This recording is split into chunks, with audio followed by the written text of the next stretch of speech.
Balik ke sini.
Warahmatullahi wabarakatuh. Pertama-tama, marilah kita bersama-sama memanjatkan puja dan puji syukur atas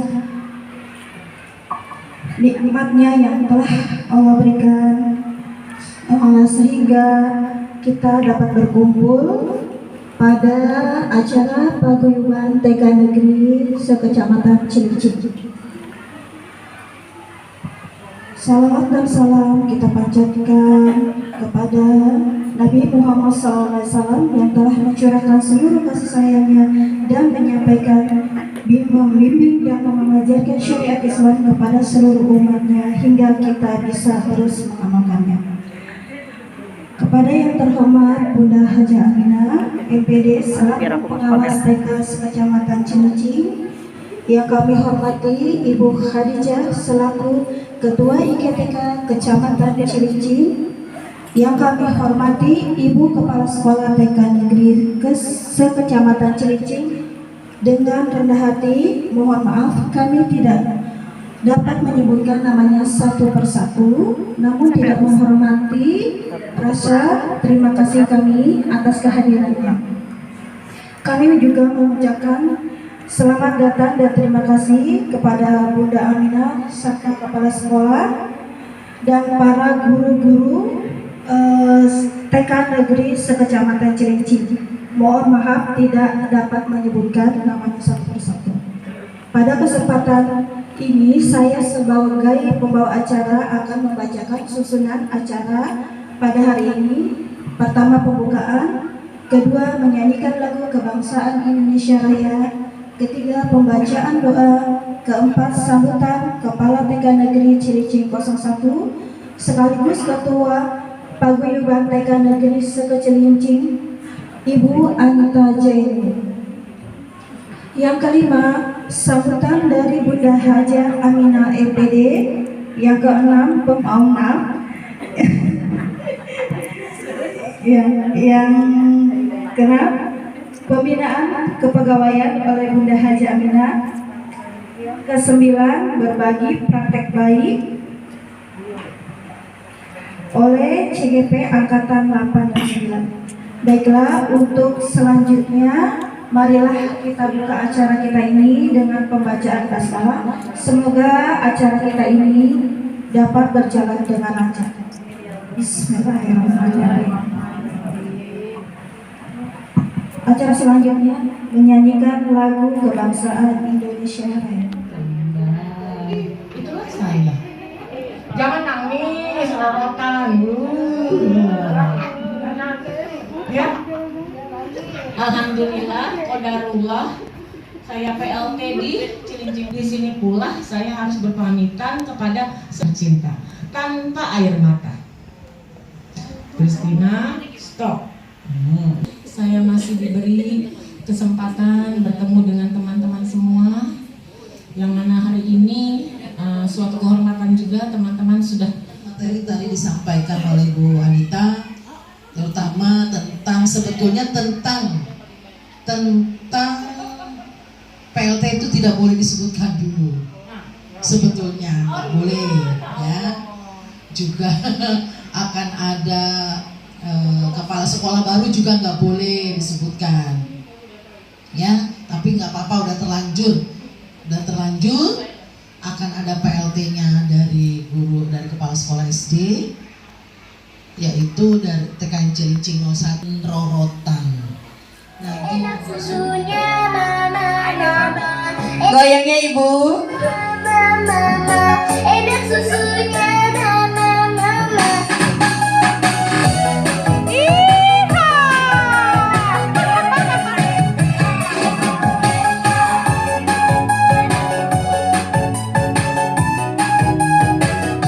Minum susu itu sehat, bikin badan jadi kuat. Minum susu jadi gampang, susunya bersih sakit perut.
ice breakingnya ya. Semangat ya. Sudah keluar keringatnya? Mau lagi? Oh tidak. Saya lanjut ya Bu. Saya mau memberikan ilmu yang saya dapat dari CGP itu tentang budaya positif. Apa sih itu budaya positif yang kita terapkan di dalam pembelajaran? Coba Bu Nisa dilanjut. Nah, aku punya pernyataan Ibu, menurut Ibu ini benar atau tidak ya? Satu, hukuman dapat mendisiplinkan anak. Menurut Ibu gimana? Hukuman dapat mendisiplinkan anak. Tidak, alasannya apa ya Bu? Oh, untuk trauma. Takut ya Bu, dia ya akan takut, betul. Terus yang kedua, pemberian hukuman dengan hal positif seperti membaca atau membersihkan halaman sekolah dapat meningkatkan disiplin anak. Benar atau tidak? Tidak juga? Oh tidak masuk juga ya. Oke, yang ketiga, pernyataan berikutnya, memberi penghargaan dapat meningkatkan motivasi belajar anak. Setuju. Ya, apalagi untuk anak TK ya Bu, dapat hadiah, dia menyelesaikan tugasnya, boleh pulang atau boleh makan, itu salah satu bentuk penghargaan atau motivasi kepada anak. Lanjut Bu Nisa. Nah, ini ada perubahan paradigma belajar, teori kontrol atau ilusi kontrol. Yang pertama, ilusi guru mengontrol murid. Yang kedua, ilusi bahwa kritik dan membuat orang merasa bersalah dapat menguatkan karakter. Betul atau tidak Ibu? Bagaimana menurut Ibu? Ilusi bahwa kritik dan membuat orang merasa bersalah dapat menguatkan karakter. Tidak. Lanjut yang ketiga, ilusi bahwa semua penguatan positif, efektif dan bermanfaat. Ya, itu yang penguatan ya Bu, yang positif. Yang keempat, ilusi bahwa orang dewasa memiliki hak untuk memaksa. Tidak boleh ya, apalagi untuk anak TK ya Bu, kita nggak boleh memaksa kehendak. Lanjut Bu Nisa, makasih. Nah, ini pengertian dari disiplin positif. Dalam budaya kita, makna kata disiplin itu, ada yang mau membantu saya untuk membacakan Ibu?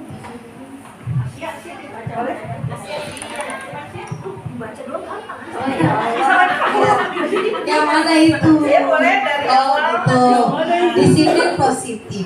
Dalam budaya kita, makna kata disiplin yaitu sesuatu yang dilakukan seseorang pada orang lain untuk mendapatkan apa itu kayak kelihatan kepatuhan kita. Oh iya ya Allah.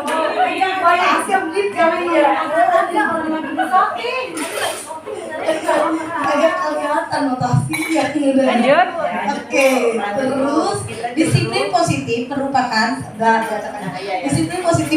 salah satu cara penerapan disiplin yang bertujuan untuk menumbuhkan kesadaran serta memperdayakan anak untuk melakukan sesuatu tanpa adanya sogokan, ancaman maupun hukuman, konsekuensinya dan apa itu restitusinya. Menurut Ki Hajar Dewantara menyatakan bahwa di mana ada kemerdekaan di situlah harus ada disiplin yang kuat. Berjalan. Sungguh pun disiplin itu bersikap apa tuh bahasa Inggris belum apa, yaitu sendiri mewajibkan kita dengan sekeras-kerasnya. Jika kita tidak cakap melakukannya, wajiblah menguasai lainnya, mendisiplin diri kita, dan peraturan demikian lain pula yang harus ada di dalam sesuatu yang merdeka mengajar. Terima kasih Bu Asia. Ya, ini makna dari kata disiplin positif ya Ibu. Ada beberapa makna dari budaya kita, terus yang merupakan arti dari disiplin positif itu sendiri, yaitu salah satu cara penerapan disiplin yang bertujuan untuk menumbuhkan kesadaran serta memberdayakan anak untuk melakukan sesuatu tanpa adanya sogokan, ancaman maupun hukuman. Jadi anak itu untuk bisa dia disiplin tanpa harus ada sogokan ya dari gurunya ya ataupun ancaman. Kamu harus datang tepat waktu ya, kalau besok kamu terlambat datangnya tidak boleh masuk kelas. boleh kita melakukan disiplin seperti itu, tidak boleh ya Bu, apalagi untuk anak TK ya Bu, yang ada dia nggak mau balik lagi nanti di sekolah. Dan dari pihak Jarewantara sendiri menyatakan bahwa di mana ada kemerdekaan, disitulah harus ada disiplin yang kuat. Jadi kita merdeka belajar. Sungguh pun disiplin itu bersifat untuk kita sendiri yang mewajibkan kita dengan sekeras-kerasnya. Menghilang dia. Dalam diri kita, diantaranya ada bertahan hidup, penguasaan, kasih sayang dan rasa diterima, kesenangan dan kebebasan. Bertahan hidup itu diantaranya ada kebutuhan fisiologis, biologis, dan psikologis. Kalau kasih sayang itu kita harus menerima kasih sayang dari orang lain, itu dari kebutuhan dasar manusia. Di antaranya yaitu kebutuhan akan hubungan koneksi sosial, kebutuhan untuk memberi dan menerima kasih sayang, dan kebutuhan untuk merasa menjadi bagian dari suatu kelompok. Penguasaan yaitu berhubungan dengan kekuatan untuk mencapai sesuatu, menjadi kompeten, menjadi terampil, diakui atas prestasi dan keterampilan kita, didengarkan dan memiliki rasa harga diri. Itu salah satu juga dari kebutuhan dasar manusia. Kebebasan, kita itu berhak bebas, memenuhi kebutuhan akan kemandirian, otonomi, memiliki pilihan dan mampu mengendalikan hidup seseorang. Kesenangan, kebutuhan untuk mencari kesenangan, bermain dan tertawa. Nah, seperti tadi ya Bu, kita tertawa-tawa, bermain, menari-nari. Gleiser menghubungkan kebutuhan akan kesenangan dengan belajar. Ini adalah dari 5 kebutuhan dasar yang dimiliki oleh manusia. Kasih unit selanjut. Yang selanjutnya, motivasi perilaku manusia. Motivasi merupakan dorongan yang timbul pada diri seseorang secara sadar atau tidak sadar untuk melakukan suatu tindakan dengan tujuan tertentu. Di antaranya menghindari ketidaknyamanan atau hukuman, mendapatkan imbalan atau penghargaan dari orang lain, menjadi orang yang mereka inginkan dan menghargai diri sendiri dengan nilai-nilai yang mereka percaya. Menghindari ketidaknyamanan atau hukuman itu biasanya motivasi perilakunya untuk menghindari hukuman atau ketidaknyamanan. Apa yang akan terjadi apabila saya tidak melakukannya? Tingkat terendah dari motivasi perilaku manusia. Untuk mendapatkan imbalan, seseorang itu bisa melakukan disiplin diri karena ia ingin mendapatkan imbalan. Ada yang seperti itu. Terus apa yang akan saya dapatkan apabila saya tidak melakukannya? Yang selanjutnya, murid melakukan disiplin karena nilai-nilai yang mereka yakini dan hargai, dan mereka ingin menjadi orang yang melakukan nilai-nilai yang mereka yakini tersebut. Motivasi ini yang akan membuat seseorang memiliki disiplin positif. Akan menjadi orang yang seperti apa apabila saya melakukannya. Ini dari motivasi perilaku manusia. Nah, ini konsep disiplin dengan identitas gagal, yaitu hukuman dan penghargaan. Jadi kita kalau mau mendisiplinkan anak itu tidak harus memberikan hukuman dulu agar anak itu bisa berlaku disiplin ataupun memberikan penghargaan. Jadi kita ini harus sebagai contoh dulu ya Ibu-ibu, contoh dari anak didik kita sendiri, gimana anak didiknya mau disiplin saat andainya bu gurunya juga nggak bisa disiplin. Nah, ini yang gagal seperti hukuman tidak terencana atau tiba-tiba, satu arah, tidak melalui kesepakatan, fisik atau psikis, menyakiti, perbuatan atau perkataan, tidak nyaman, murid takut, memaksa, murid menyembunyikan kesalahan, murid menjadi rendah diri. Nah, itu yang kita nggak boleh terapkan dalam konsep disiplin. Dengan penghargaan, tidak efektif melakukan sesuatu karena ingin mendapatkan sesuatu. Mau berlaku disiplin tapi harus dapat hadiah dulu, itu juga nggak bisa. Merusak hubungan, sifat diri. Dia juga nggak disiplin tapi gajinya juga tetap bisa ya kayak gitu ya Bu. Bisa banget. Untuk anak juga nggak bisa kayak gitu, kita intinya ya Bu. Mematikan kreativitas, tidak tertantang untuk mendapatkan sesuatu yang lebih baik. Menghukum dengan sistem ranking, merampas, menghargai dirinya. Nah, ini contoh konsep disiplin dengan identitas sukses, konsekuensi dan restitusi. Konsekuensinya itu terencana, jadi kita harus terencana dulu, dibuat oleh pihak guru atau sekolah, tidak nyaman dalam jangka waktu yang pendek, jadi terus menerus ya Bu.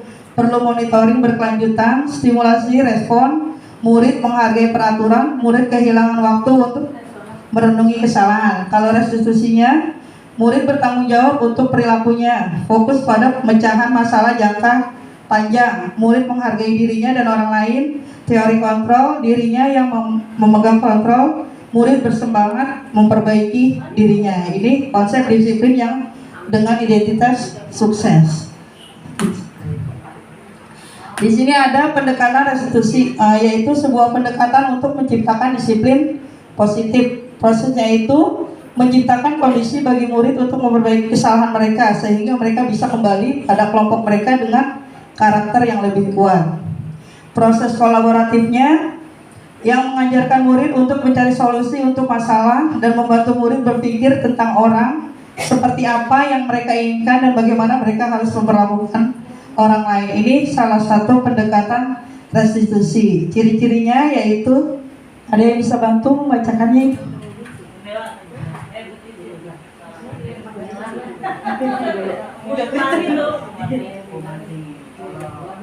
Ciri-ciri restitusi. Ciri-ciri restitusi diantaranya bukan untuk menebus kesalahan, namun untuk belajar dari kesalahan. Yang poin kedua, memperbaiki hubungan. Ketiga, tawaran bukan paksaan. Selanjutnya, menuntun untuk melihat ke dasar yang mendasari tindakan. Fokus pada karakter bukan tindakan. Selanjutnya, yang terakhir, fokus pada solusi. Terima kasih. Terima kasih Bu Marni. Jadi ciri dari restitusi ini, kita tidak menebus kesalahan seseorang ya Bu, menebus kesalahan dari murid kita sendiri, tapi kita belajar untuk dari kesalahan yang murid kita lakukan, memperbaiki hubungannya dari misalkan dia bertengkar dengan temannya sendiri. Jadi kita tuh nggak langsung mengejas anak itu, oh kamu salah, oh kamu ini nggak kayak gitu. Jadi kita mencari solusinya sama-sama. Nah ini hukuman, konsekuensi dan restitusi dari disiplin itu sendiri ya Bu, yang tadi saya udah bacakan itu. Yang hukuman yang gagal, ini identitas yang gagal itu berupa hukuman, dan identitas yang sukses itu berusaha disiplin dengan adanya konsekuensi dan restitusinya. Seperti tadi itu mencari kesalahannya itu, jadi kita tidak langsung menjudge anak itu kamu yang salah, enggak. Jadi enggak kayak gitu. Jadi kita mencari sama-sama biar anak itu mau menceritakan apa yang sebenarnya terjadi. Ya, please. Sama ya seperti tadi juga. Sama itu yang gagal. Nah, ini posisi kontra restitusi dari Dr. William Lesser. Kita bisa sebagai penghukum, sebagai teman, pemantau, pembuat merasa bersalah, dan sebagai manajer. Kalau kita sebagai penghukum, berarti kita itu berlaku seperti apa Bu kepada murid kita? Siapa yang bisa jawab? Kita sebagai penghukum,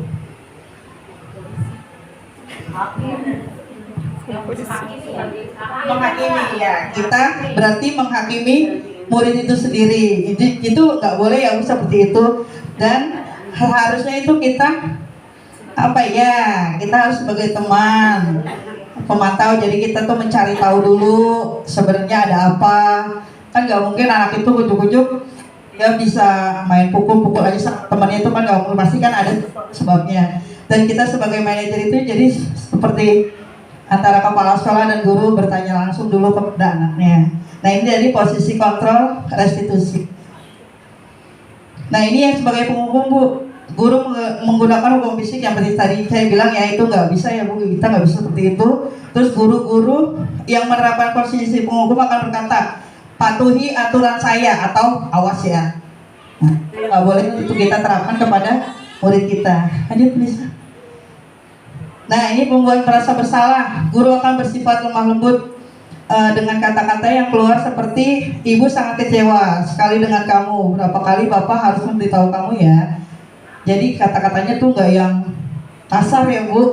Kita nggak bisa seperti itu ya. Gimana coba kalau orang tua kamu tahu kamu berbuat begini? Nah itu dampaknya murid akan merasa bersalah dan menjadi orang yang gagal dan tidak sanggup membahagiakan orang lain. Nah ini juga nggak bisa kita terapkan sebenarnya. Nah ini sebagai teman. Nah ini kita harus seorang guru itu bisa memposisikan diri kita itu sebagai teman kepada murid kita dengan perkataan contohnya, ayo bantulah demi Bapak ya. Maksudnya kayak tolong dong perhatikan Bu Guru sebentar gitu.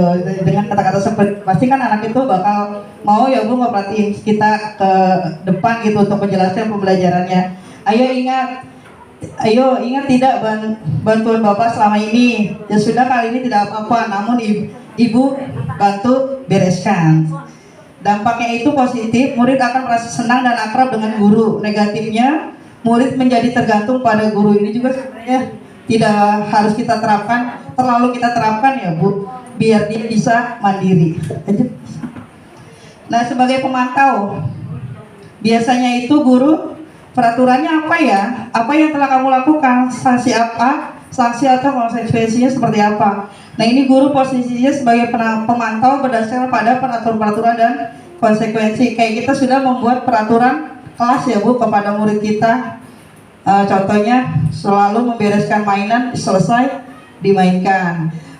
Mengerjakan tugas sesuai dengan yang Bu Guru anjurkan gitu ya, atau dia boleh memilih tugas mana atau kegiatan mana dulu yang mau dia kerjakan. Dampaknya yaitu murid memahami konsekuensi yang harus dijalankan karena telah melanggar salah satu peraturan sekolah. Jadi kalau misalkan kita sebagai pemantau ini, dia itu bisa, oh ya kalau aku nggak ngerjain ini berarti aku nanti kena sanksi ya. Kalau aku nggak nurut Bu Guru nanti aku bakal dihukum ya sama Bu Guru. Nah ini jadi pemantau yang ini. Lanjut. Nah ini sebagai manajer, di mana posisi guru itu berbuat sesuatu bersama dengan murid, mempersilahkan murid mempertanggungjawabkan perilakunya.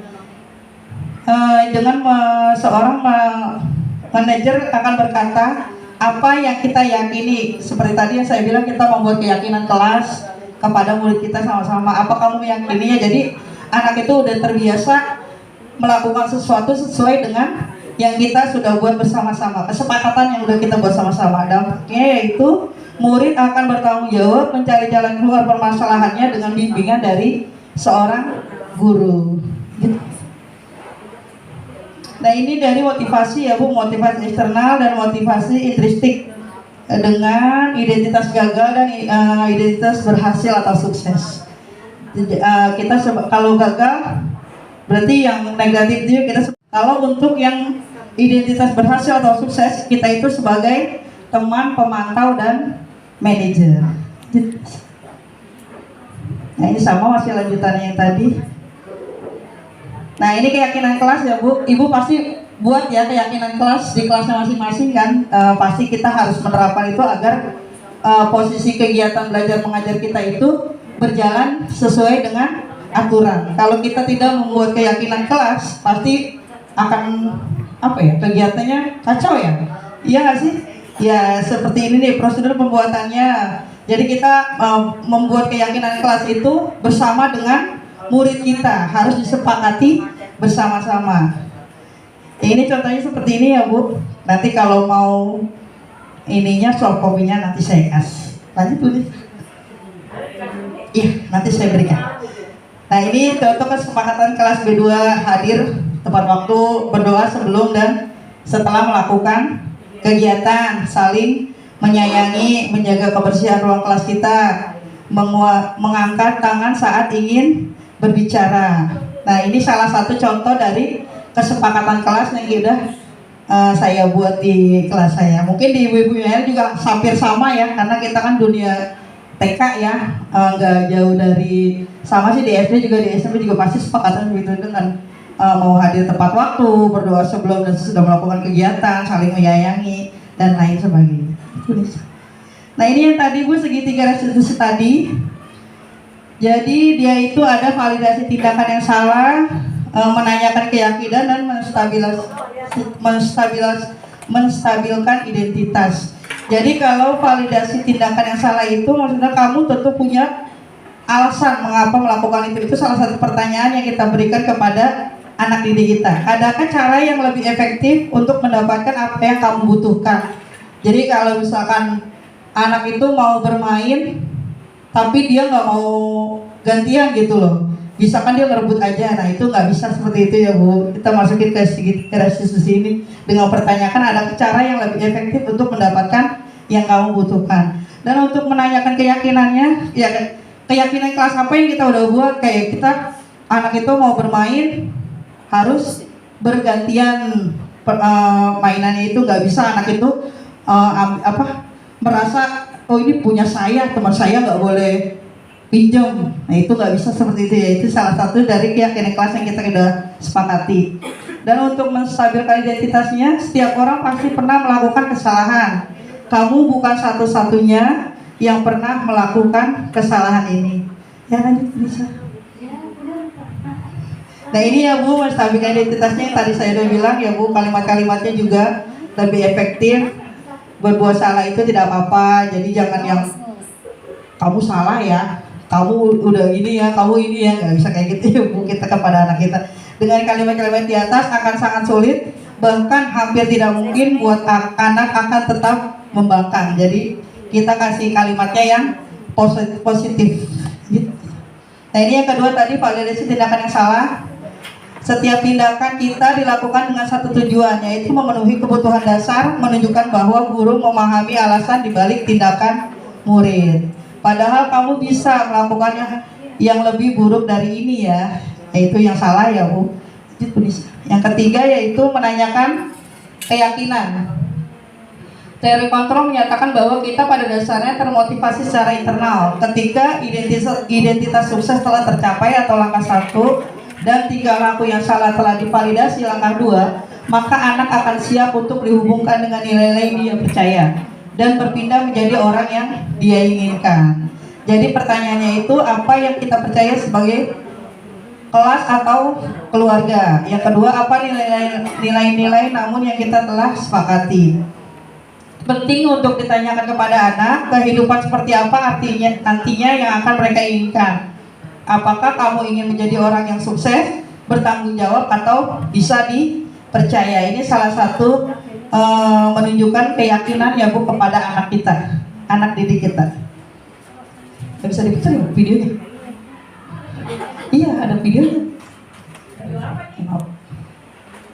Maaf. Nah ini contohnya dia.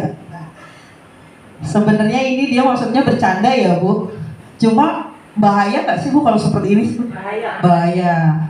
Ya dia bercanda padahal maksudnya cuma bercanda tuh dia nggak ada suaranya ya Bapak. Udah nggak apa-apa. Iya ya nggak apa-apa. Terus sebagai guru saya memanggil Aska dan Husen ini lalu mengatakan tentang apa?